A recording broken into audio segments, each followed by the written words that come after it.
Buenas noches, ¿cómo están? Qué gozo, qué privilegio poder estar aquí en la casa del Señor para poder adorarle, alabarle, pero también para poder escuchar su palabra, ¿sí?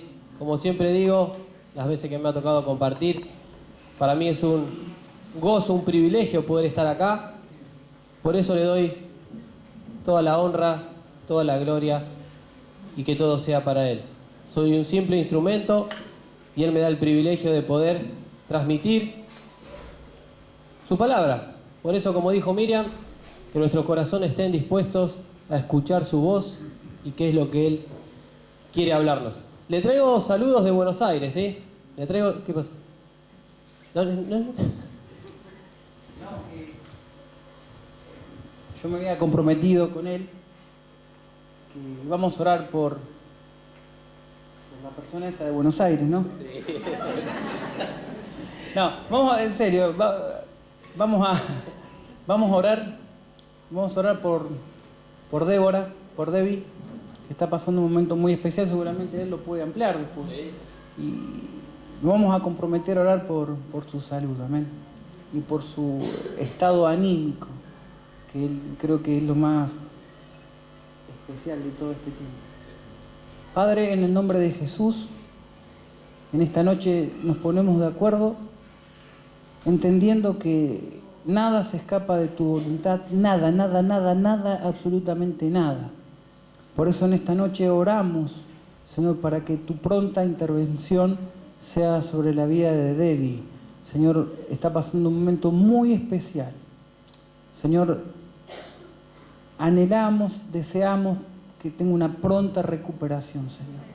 Que tu mano sea la que intervenga en todos los resultados y que pronto también le puedan estar dando el alta definitiva y quede como parte de la historia, nada más lo que ella está pasando.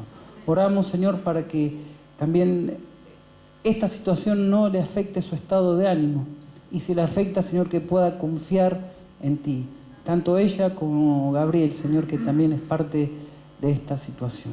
Oramos por ellos, creyendo, Señor, que tu pronta intervención se acerca. En el nombre de Jesús, amén.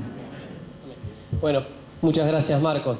Le decía, le traigo saludos de Buenos Aires, de Debbie. Debbie sabe que hay muchas personas que están comprometidas, que mandan mensajitos, que preguntan, ¿sí? Y si algo ella reconoce en este tiempo es el sostén de los hermanos en oración, ¿sí?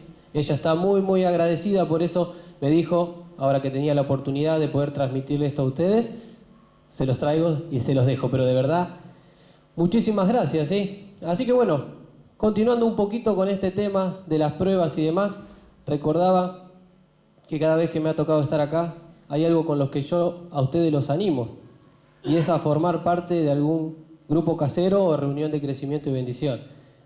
Gracias a Dios, hace un tiempito estoy pudiendo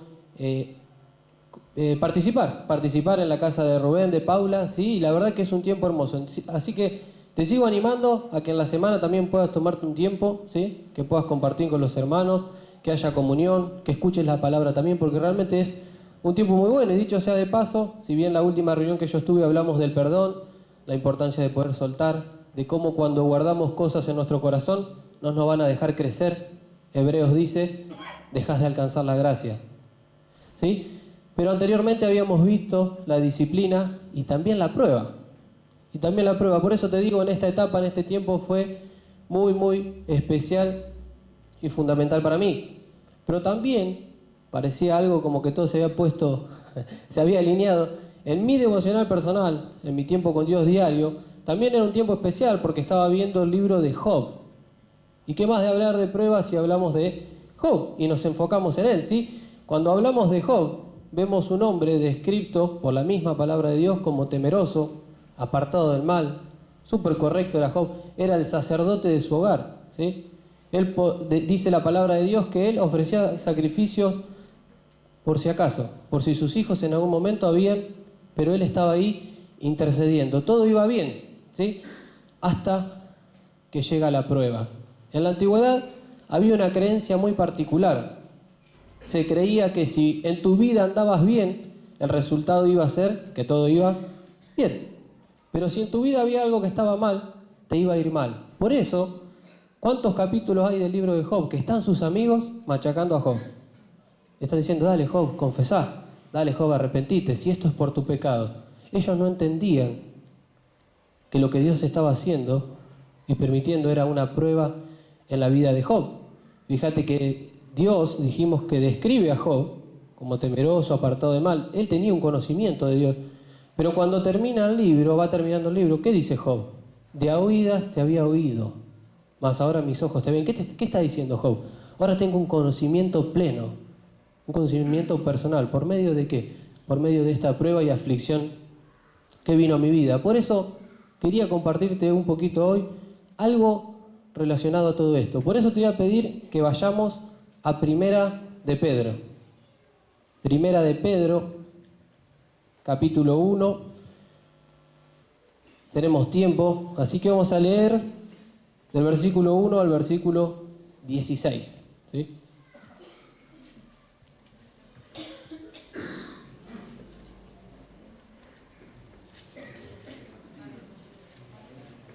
Primera de Pedro, capítulo 1, versículo 1 al 16. Dice la palabra de Dios: Pedro, apóstol de Jesucristo, a los expatriados de la dispersión en el Ponto, Galacia, Capadocia, Asia y Bitinia, elegidos según la presciencia de Dios Padre en santificación del Espíritu para obedecer y ser rociado con la sangre de Jesucristo. Gracias y paz os sean multiplicadas.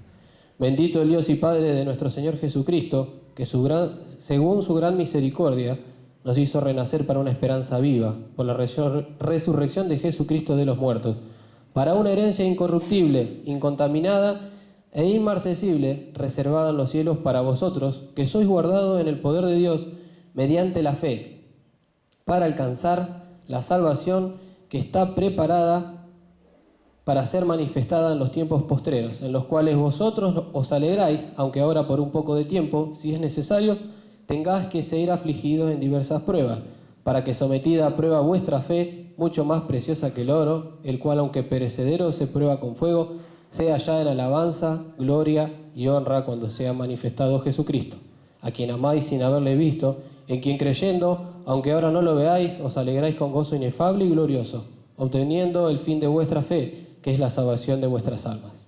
Los profetas que profetizaron de la gracia destinada a vosotros, inquirieron y diligentemente indagaron acerca de esta salvación, escudriñando qué persona y qué tiempo indicaba el Espíritu de Cristo que estaba en ellos, el cual anunciaba de antemano los sufrimientos de Cristo y las glorias que vendrían tras ellos. A estos se les reveló que no para sí mismos, sino para nosotros, administraban las cosas que ahora os son anunciadas por los que os han predicado el Evangelio por el Espíritu Santo enviado del cielo, cosas en las cuales anhelan mirar los ángeles. Por tanto, ceñid los lomos de vuestro entendimiento, sed sobrios y esperad por completo en la gracia que os traerá cuando Jesucristo sea manifestado. Como hijos obedientes, no os conforméis a los deseos que antes tenías estando en vuestra ignorancia, sino como aquel que os llamó es santo, sed santo vosotros también en toda vuestra manera de vivir, porque Cristo está, sed santo, porque yo soy santo. Oramos. Padre Santo, cuán agradecidos estamos, Señor, por este hermoso privilegio que usted nos da de entrar a su presencia por los méritos del Señor Jesucristo.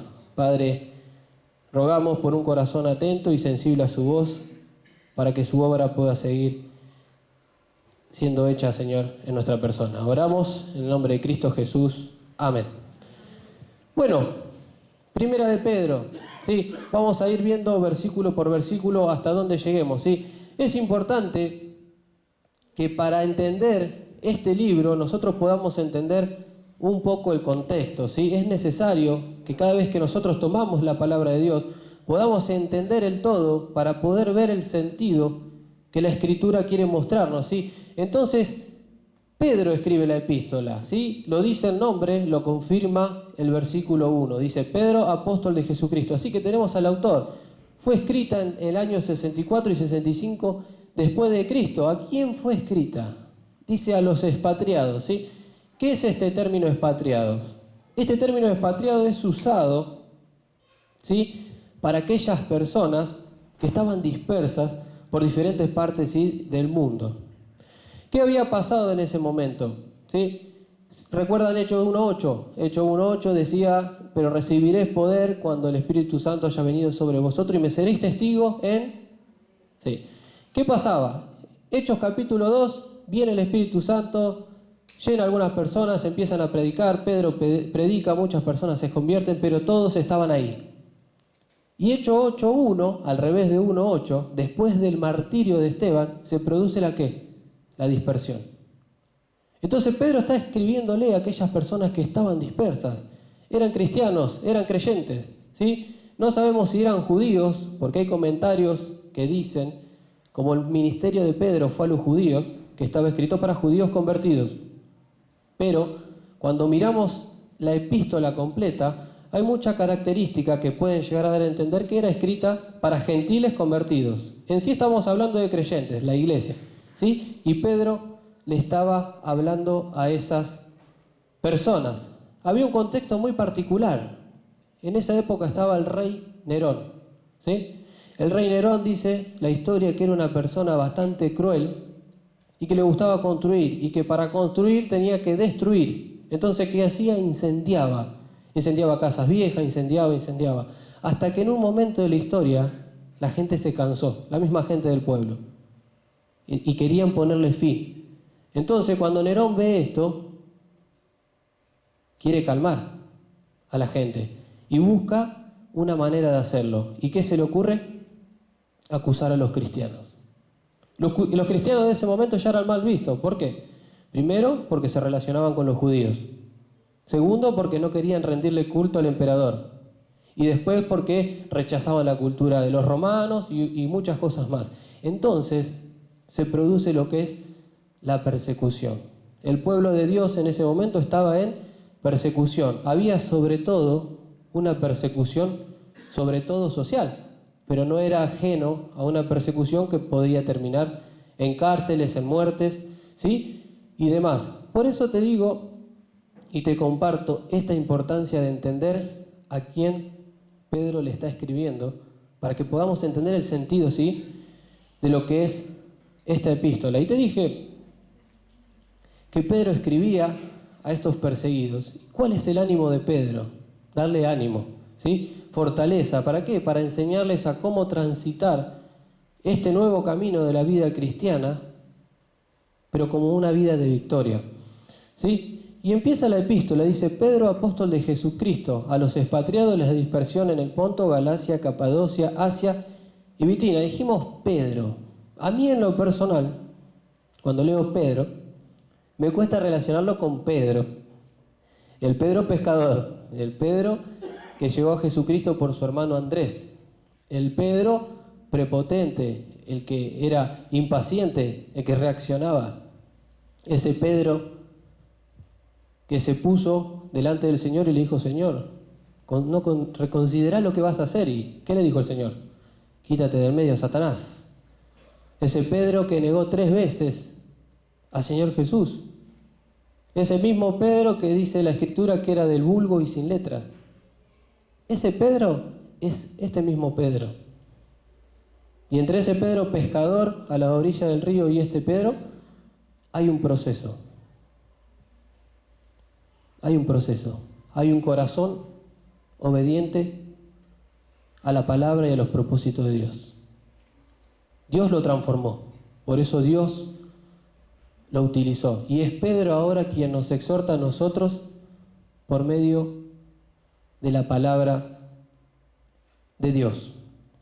Sigue hablando Pedro y dice a los expatriados. Recién lo habíamos comentado a qué se refería. Y los expatriados siempre se utilizan la Escritura para hablar de aquellas personas que están como peregrinos y extranjeros en esta tierra, aquellas personas peregrinas y extranjeras en un sentido espiritual. El Señor Jesús dijo: están en este mundo, pero no son de este mundo, ¿sí? Y después en varios lugares más se utiliza el concepto de peregrinos extranjeros, por eso dice expatriado, de la dispersión. Me detengo un cachito en esa palabra porque es algo muy especial. Recordad que te hablé de Hechos 1.8 y después 8.1, los habían dispersado en la persecución. Y esta palabra es muy particular, porque No vamos a hablar de qué es el griego, el hebreo, pero sí te voy a decir el significado. Habla, ¿sí?, de una palabra que es diáspora, día y espora. ¿Qué quiere decir? Era la acción, describe la acción del sembrador en la antigüedad cuando esparcías las semillas para sembrar. ¿Y qué te hace ver esta palabra? Te hace ver qué es la manera que Dios utilizó para esparcir su palabra alrededor del mundo. Por eso Él dijo, y me serán testigos, ¿sí? Y Pedro dice en el Ponto, Galacia, Capadocia, Asia y Bitinia. ¿Qué son estos lugares? Estos 5 lugares estaban, ¿sí?, en Asia Menor, lo que hoy es Turquía.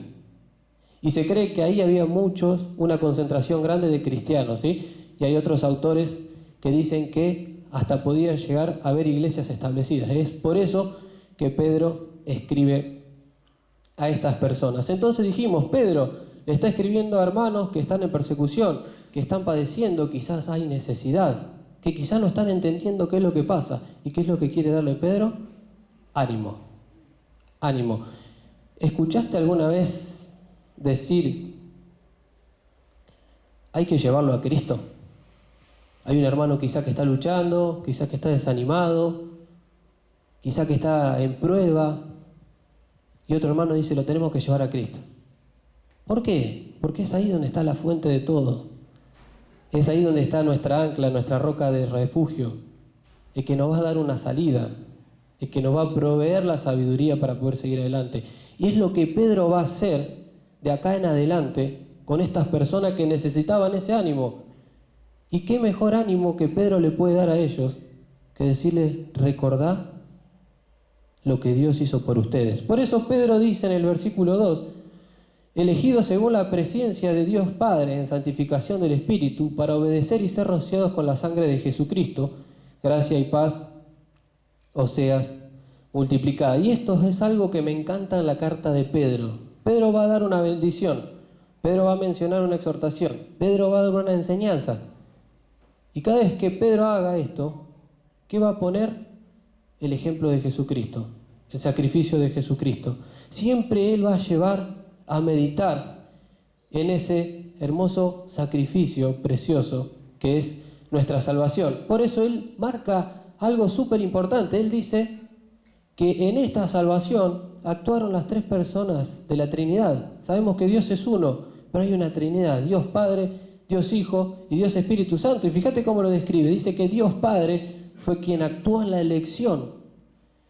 Dios Espíritu Santo fue quien convenció de justicia, verdad y juicio, y fue quien santificó, pero que también su Hijo Jesucristo fue quien derramó su preciosa sangre para que hoy podamos tener salvación. Y es lo que Pedro quería llevar a pensar a estos lectores. Y es lo que yo quiero que nosotros pensemos y meditemos. En primer lugar, ¿qué es lo que pasa en tu corazón cuando la palabra de Dios te habla de estas verdades? ¿Tu corazón se conmueve o tu corazón queda totalmente inmutable al ver que el Dios, creador de los cielos y de la tierra, creador del universo, es el mismo Dios que planeó esa salvación y que cada uno de esas personas tuvo una parte? ¿Sí? Dice para obedecer, dice antes, ¿sí? Para obedecer, sabemos que el Evangelio, las buenas nuevas, es una verdad. Jesucristo es verdad. Jesucristo es verdad. Y es una verdad que hay que obedecer. En primer lugar, ¿para qué? Para salvación. Yo obedezco el Evangelio en primer lugar para salvación. Pero también tengo que obedecer el Evangelio para vivir como es digno de aquel que murió por mí. ¿Sí? Y dice, y ser rociados con la sangre de Jesucristo. No es algo literal. Es una expresión que se utilizaba en la antigüedad con los sacrificios, ¿sí? ¿Se acuerdan que antes mataban los animales para cubrir el pecado, bueno, y demás? Es lo que Pedro está transmitiendo esa idea. Gracia y paz os sean multiplicadas. Gracia manifestada, vivida al momento de la salvación. Paz como resultado de esa salvación. Dice Romanos 5:1, justificados pues tenemos paz para con Dios. Muy bien, ahí está. Entonces es una gracia ya vivida, porque estamos hablando de cristianos, que tienen como resultado paz. Y es algo, y él dice que se ha multiplicado, es algo en lo que ellos se iban a tener que aferrar cada día por las circunstancias externas en las que estaban viviendo. Por eso Pedro lo primero que hace es apuntar al corazón y llevarlo a los pies de la cruz y decirle: recordá que Dios te amó tanto que envió a su Hijo a morir por vos. No sé cuál sería la circunstancia, el contexto de lo que ellos estaban atravesando antes de conocer a Cristo como Salvador. Seguramente no estaban siendo perseguidos.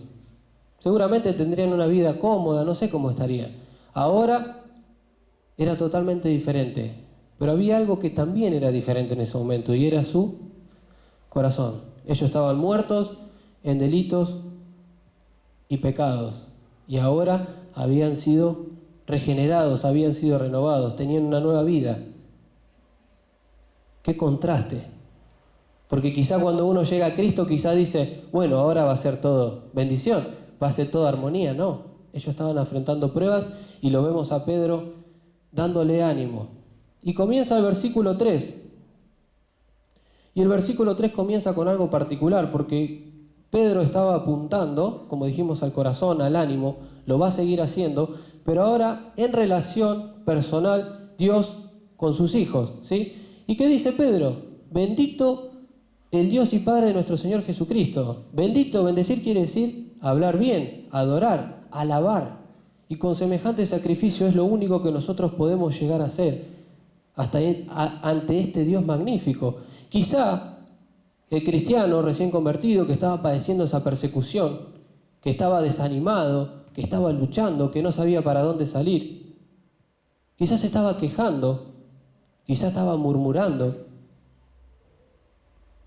Puede ser posible, en medio de la prueba, pero Pedro le dice: no, bendecí a Dios y el Padre de nuestro Señor Jesucristo, que según su gran misericordia nos hizo renacer. ¿Sí? Ahí tenés la palabra misericordia, y ese es el corazón de la salvación. ¿Te acordás que misericordia está compuesto por dos palabras? Miser y cordia, miseria y corazón. Y habla de esa acción de pasar la miseria de la otra persona por el corazón. Y eso es lo que hizo Dios con nosotros. Una condición miserable, perdidos, desesperados, vio la necesidad del Salvador. Y ese es el corazón por el cual Él envió a sus hijos. Y esta misericordia grande tenía un propósito. Dice que nos hizo renacer. Estamos hablando de creyentes. ¿Qué es esto de nos hizo renacer? Dijimos, Efesios 2 habla de los tres estados del creyente. Y el estado pasado es: estábamos muertos en delito y pecado, lo mismo que los demás, siguiendo la corriente de este mundo, lo mismo que éramos hijos de la potestad del aire. Bueno, y cuántas cosas más describen nuestra condición pasada, cuando estábamos sin Cristo. Pero ¿qué dice la palabra de Dios en 2 Corintios 5:17? De modo que si alguno está en Cristo, nueva criatura es. Él nos hizo renacer. Ese versículo habla de algo recién creado, algo hecho nuevo. Y eso fue lo que Dios hizo en cada uno de aquellos que son sus hijos por su gran misericordia.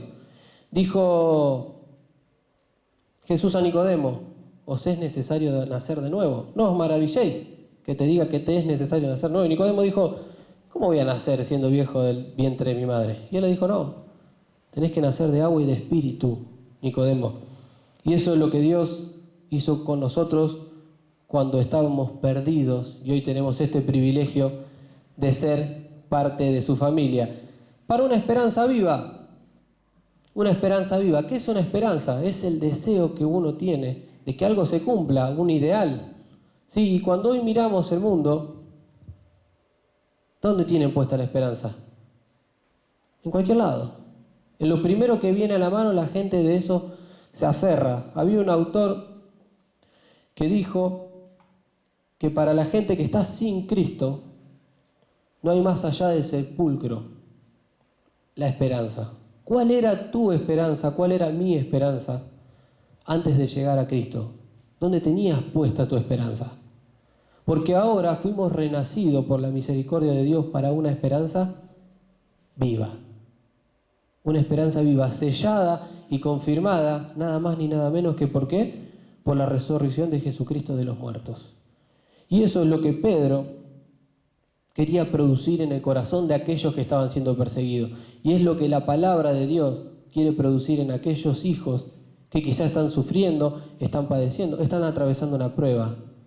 Que al ver estas verdades, a meditarlas y hacerlas realidad de nuestro corazón, haya gozo, haya paz, disfrute de la gracia y lo pueda atravesar de la mejor manera posible. Pedro quiere que nosotros podamos mirar más allá de las circunstancias. Recordá que dijimos que somos ciudadanos ¿de dónde? Del cielo. ¿Pero dónde estamos ahora? Acá en la tierra. Pero la palabra de Dios dice que nuestra ciudadanía está allá. Que caminemos como ciudadanos del cielo, sin perder esa esencia acá en la tierra. Por eso Pedro ahora va a apuntar un poquito más allá. Dijimos esperanza viva. Estábamos hablando del aspecto presente de la salvación. Ahora Pedro se enfoca ¿en dónde? En el futuro. Pedro va a ir un poquito más allá. Porque fíjate que dice, por la resurrección de Jesucristo de los muertos, para una herencia. ¿Sí? ¿Qué es una herencia? Algo que voy a recibir. Algo que una persona va a recibir en un futuro. ¿Sí? Y si hay una herencia, ¿qué hay? Un heredero. ¿Sí? Hay un heredero. Entonces Pedro ya nombró una bendición. Nos hizo renacer para una esperanza viva. Y ahora va a empezar a nombrar otras. Y la primera que nombra es la herencia. Y nosotros somos herederos, dice Pedro. Dijimos recién, nuestra ciudadanía está en los cielos. Y hay algo por venir. Hay algo que vamos a heredar. Y cuando vos ves esta verdad, y cuando vos entendés en tu corazón, tu mirada de las cosas de hoy, las terrenales tienen que cambiar. Porque no es el hoy, es la gloria venidera lo que Pedro está llevando a mirarnos para lo presente de hoy. Quede por detrás. Y él le está animando a esto. Y dice que tenemos una herencia, y una herencia muy particular. Dice que la herencia es incorruptible y contaminada, e inmarcesible y que está reservada. ¿Qué es incorruptible? Dice que nunca puede ser corroída ni deteriorada, es decir, que está a prueba de muerte. Incontaminada, que está en perfecta condición y no se ha manchado por el mal, es decir, que es a prueba del pecado. E inmarcesible, que no sufre variaciones de valor, gloria o belleza, no se desvanece o no se marchita. A diferencia de las herencias terrenales que quizá pierden valor, la que el Señor Jesucristo nos dejó para nosotros tiene un valor invaluable y que nunca cambia. Dice reservada, habla de que está guardada, custodiada, ¿dónde? En los cielos para vosotros. Recordad siempre que hablamos de creyentes. Y esta herencia no solo está guardada para nosotros, sino que también Dios, por su poder, nos guarda para esa herencia. Fíjate lo que dice el versículo 5, que sois guardado por el poder de Dios mediante la fe para alcanzar la salvación que está preparada para ser manifestada en el tiempo postrero. Hablábamos de la herencia, y puede haber una herencia y hay un heredero. ¿Qué pasa si muere el heredero? ¿Recibe la herencia? No va a recibir la herencia. Por el contrario, nosotros tenemos la seguridad plena de que el poder de Dios, aquellos que son sus hijos lo guardan para que ese día reciban esa herencia prometida. Ese poder de Dios también es el que nos ayuda a permanecer fieles y firmes ante estas adversidades. Y ahí un detallecito de esa palabra que Dios nos guarda, habla de una guardia de soldados puestas alrededor de algo, custodiando para que eso no se pierda. Esa es la herencia de que Pedro le hablaba a estas personas. Ese es el ánimo que Pedro ahora le estaba llevando de una salvación futura, para que ese ánimo que estaba decayendo en medio de tanta adversidad pudiera ser fortalecido. Y es lo mismo para nosotros hoy. Quizás hay lucha, quizás hay prueba, quizás hay desánimo, quizás hay frustración. Y Pedro, ¿qué te dice? Poné los ojos en la cruz. No te afanes por lo de hoy. Cuando vos contemplás esa gloriosa salvación y preciosa, el versículo 19, yo lo leo, no lo busquen, dice que fuimos rescatados de nuestra vana manera de vivir con la sangre preciosa de Jesucristo. Esa palabra preciosa no está describiendo algo lindo. En la antigüedad, esa palabra describía y distinguía una moneda falsa de una original. Y tenía un valor invaluable. Esa es la gloriosa salvación por medio de Jesucristo. Y eso es lo que Pedro llevaba a meditar a los hermanos. Y dice, para la salvación que está preparada.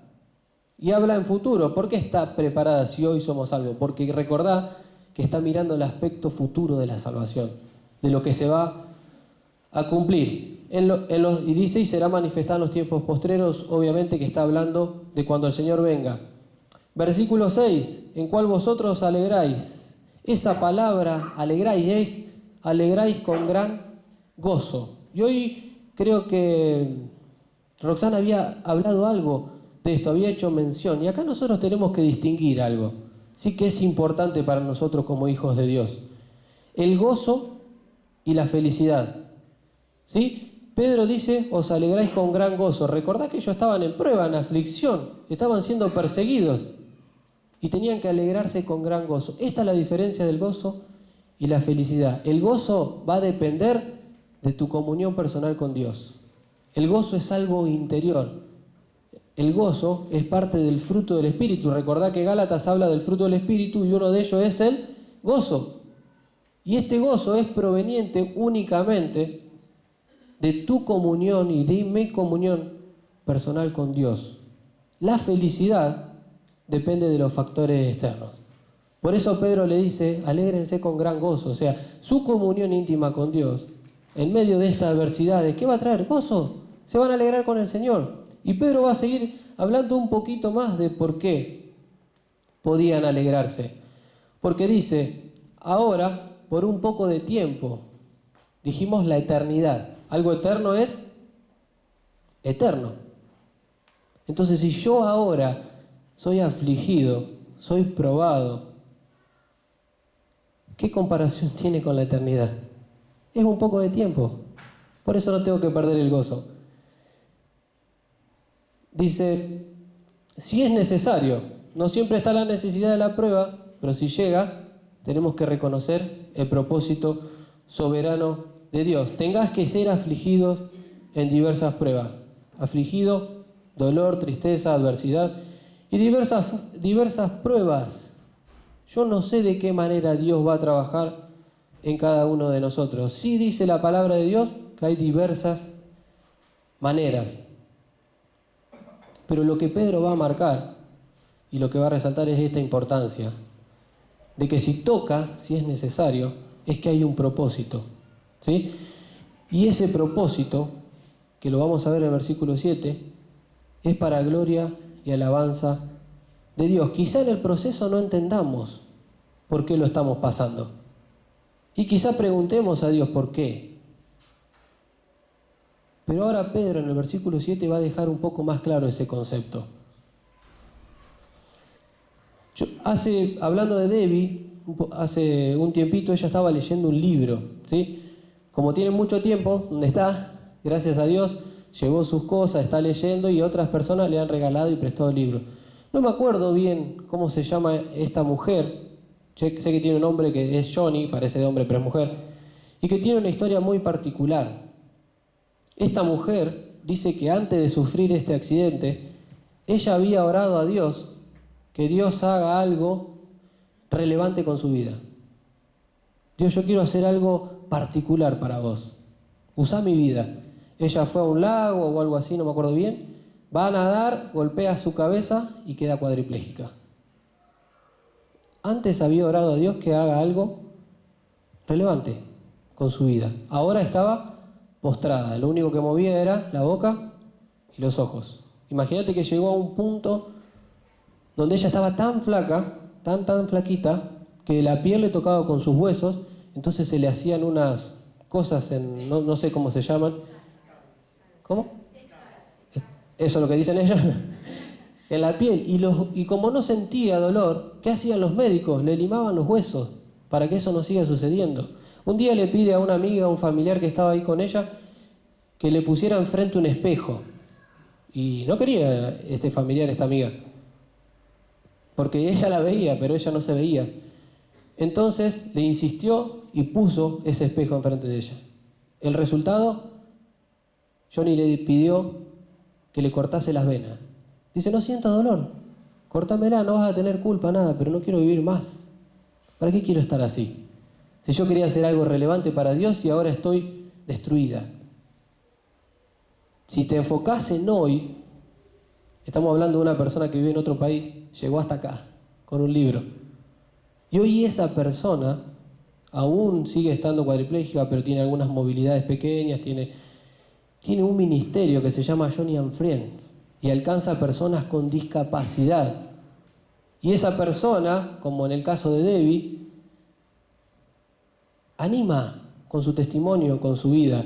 Y no solo anima al creyente, sino que ha podido dar testimonio de lo que Jesucristo hizo por todos aquellos que están perdidos. Ella pidió que hiciera algo significativo Dios con su vida. Dios lo estaba haciendo y lo hizo y lo va a seguir haciendo. ¿Ella entendía el propósito en ese momento? Seguramente que no. Pero son las formas y las maneras de Dios, no las nuestras. Versículo 7.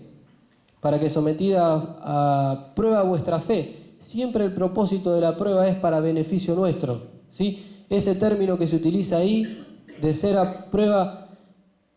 puesta a prueba nuestra fe, nos habla, ¿sí?, de que el propósito es que podamos salir aprobados, ¿sí? Algo hecho con esa esperanza. Y eso es lo que Dios quiere. Porque acá Pedro te explica el propósito de la prueba. Dice, mucho más preciosa que el oro. Esa palabra preciosa, la misma que te expliqué de la moneda, es la que Pedro utiliza acá. Dice que esta fe, que nuestra fe sea aprobada, dice, mucho más preciosa que el oro, el cual aunque perecedero se prueba con fuego, sea hallada en alabanza, gloria, cuando Jesucristo sea manifestado. Y entra acá en la comparación del proceso del oro, ¿sí?, con la prueba de la fe. Para probar el oro, ¿qué hacen? Lo meten ¿en dónde? En un horno de fuego.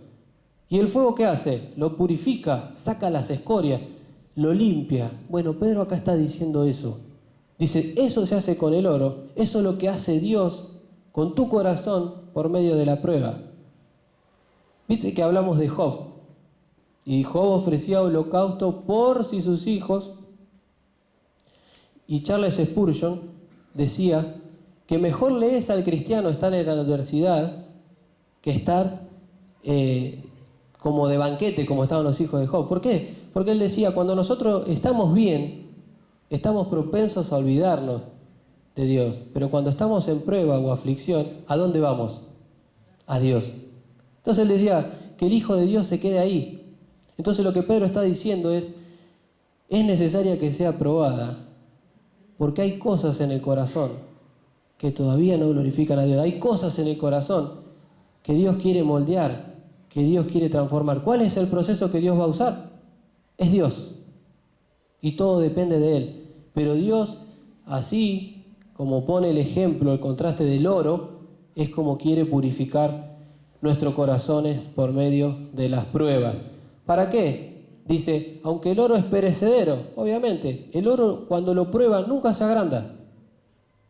Siempre pierde volumen. ¿Por qué? Porque le van sacando la escoria, ¿sí? Con el oro, ¿qué podemos hacer? Comprar cosas terrenales, cosas vanas, cosas que perecen como el oro. En cambio, nuestra fe va a resultar fortalecida a punto tal que va a ser para alabanza, gloria y honra. Y otra vez vuelve a alentarte con esto, cuando Jesucristo sea manifestado. A quien amás sin haberle visto, en quien creyendo, aunque ahora no lo veáis, os alegrás con gozo inefable y glorioso. Hay muchas verdades que Pedro nos va a decir, aunque a veces nos resultan fuertes, ¿sí? Porque lo que Pedro te va a decir acá es lo mismo que le dijo Jesús a Tomás, bienaventurados los que no vieron ni creyeron, ¿sí? Pero también Pedro lo que está expresando es que es una muestra de amor a Dios el someterme al fuego de la prueba para buscar la aprobación de Dios. Ha pasado que uno ha visto quizá personas que han ido a alguna iglesia o han manifestado el amor hacia Dios y demás, y en cuanto llegó la prueba, en cuanto llegó una adversidad, en cuanto llegó algo, fueron a buscar ¿qué? Esa esperanza vana e ilusoria a otro lado. Entonces lo que Pedro quiere decir es, Dios es el que guarda a su Hijo, Dios es el que lo fortalece. El propósito, que sean fortalecidos para el avance de su gloria. Entonces Pedro dice, tengan cuidado, porque esto puede ser una señal. Dice, os alegráis, otra vez la palabra alegráis, con gozo inefable, un gozo que no hay palabra que lo pueda describir, obteniendo el fin de vuestra fe, que es la salvación de vuestra alma. Capaz que resulta un poquito complejo, pero es sencillo de entender. Estamos hablando del aspecto futuro. Entonces está hablando de la parte inmaterial, ¿sí? No la parte material. Sabemos que en el regreso del Señor va a haber una resurrección corporal. Pero al momento que nosotros creímos como en Jesucristo como nuestro Salvador, nuestra alma fue salva. Y acá vamos a hacer un breve resumen del versículo 10 al versículo 12.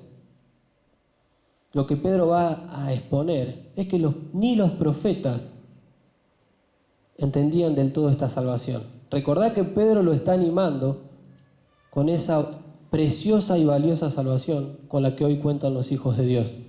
Y él le dice, los profetas, los mismos profetas que escribieron inspirados, los mismos profetas indagaban en sus escrituras y aún así no entendían para quién, en qué tiempo. Ellos sabían que escribían de un Salvador, del Mesías, pero no sabían ni cuándo iba a venir. Escribían de sus sufrimientos, pero tampoco lo entendían. No entendían cómo el Mesías que ellos estaban escribiendo primero tenía que padecer para luego ser glorificado.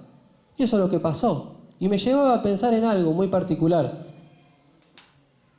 Si el Hijo de Dios primero tuvo que padecer para luego estar en gloria, ¿por qué yo, siendo así de pequeño, mi proceso va a ser al revés? ¿Por qué mi gloria va a anteceder a estas pruebas, a este sufrimiento? Entonces los profetas no entendían, y es más, fíjate que dice cosas en las cuales anhelan mirar los ángeles. Ahí está Pedro, animando a un pueblo en persecución, animando a un pueblo que estaba padeciendo, animando a un pueblo desanimado. ¿Y a dónde lo lleva? Al corazón del Evangelio, a la misericordia de Dios, a esa esperanza de vida eterna por medio del sacrificio de Jesucristo. Y no sé cuál es tu condición hoy, yo conozco sí la mía, y si hay algo donde tenemos que correr, es a los pies de la cruz, porque es ahí donde vamos a encontrar la fortaleza para poder seguir adelante, aún en medio de la adversidad. Y no pidamos entender el proceso porque a veces es difícil, pero sí esforcémonos para poder alcanzar esa gloria para el Señor Jesucristo. El miércoles pasado, después ya de unos meses de Debbie estar internada, le tenían que dar el alta. Le hicieron los análisis de sangre, salió bien, su hígado estaba bien y demás. Así que estábamos contentos, gozosos, que iba a estar en casa continuando con la recuperación. El martes, un día antes de su alta, le aparece un dolor en la cintura. Nada que ver. ¿Cómo un dolor en la cintura? Sí, pero ¿alguna vez te dolió la cintura? No, nunca me dolió la cintura. ¿Y por qué te duele la cintura? No sé. Entonces se tuvo que quedar una semana más, esperemos que esta semana le den el alta, porque le apareció un dolor en la cintura y le hicieron tomografías, radiografías, para ver qué es, para poder encontrar qué es lo que pasaba. Y si algo puedo destacar de ella es su fortaleza, porque en ningún momento se quejó. Sí me dijo, estoy un poquito desanimada, dice, yo quería estar en casa con mi mamá, con mi papá, porque ya estoy un poco cansada de estar acá, pero bueno, está bien. Seguimos orando y seguimos confiando que el Señor tiene control de todas las cosas, porque muchas veces también nos pasa que con nuestros labios decimos una cosa, pero nuestro corazón manifiesta otra. Y esa noche, eso fue a la tarde, a la noche, cuando hablo con ella, tenía un gozo increíble. Y me dice, tengo que contarte algo. Sí, le digo, contame. Y ella dice, pude hablar con una chica que se llama Lucía y pude predicarle el Evangelio. Lucía se estaba yendo de alta. Y Lucía vive a 3 cuadras de la iglesia donde Debbie se congrega. Y ya estaban haciendo contacto para que alguien pueda visitar a Lucía. No entiendo el proceso. ¿Por qué me tengo que quedar una semana más? Pero todo es para la gloria de Dios. Todo es para la gloria de Dios. Entonces Pedro, así como llevó al pueblo al corazón del Evangelio, para animarlo, para fortalecerlo, ahora va a dar una exhortación. Él ya puso a Cristo ahí. Ella te hizo colocar la mirada en esa gloriosa y hermosa salvación donde nosotros tenemos que encontrar nuestra fortaleza al medio de la adversidad. Y ahora viene la exhortación. Dice, por tanto, ceñid los lomos de vuestro entendimiento, sed sobrio y esperad por completo en la gracia que os traerá cuando Jesucristo sea manifestado. Simplemente lo que Pedro está diciendo cuando dice ceñir los lomos, en la antigüedad había una costumbre de que, como se usaban esas túnicas largas, cuando ellos tenían que hacer una tarea y tenían que moverse rápidamente, ¿qué hacían?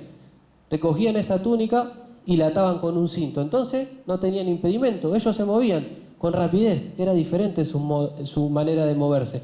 Entonces Pedro, ¿qué dice ahora? Ahora que ya te dije todo lo anterior, que Dios te eligió, que el Espíritu Santo te santificó, que el Hijo fue a morir para derramar la sangre en la cruz, que te di una herencia muy particular, que te guardo para que esa herencia la recibas el día de mañana, que te fortalezco, que te doy poder, que quiero probarte para alabanza y gloria mía, para que Cristo siga siendo formado en nuestro corazón.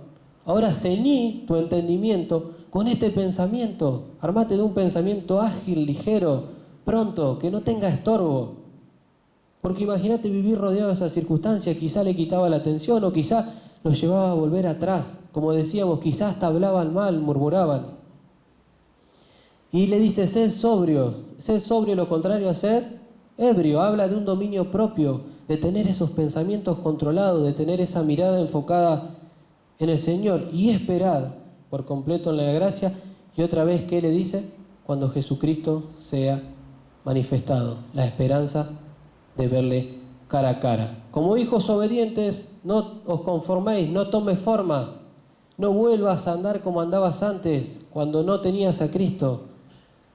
No os conforméis a los deseos que antes tenías estando en vuestra ignorancia. Esa palabra ignorancia habla de la ignorancia de ellos hacia Dios.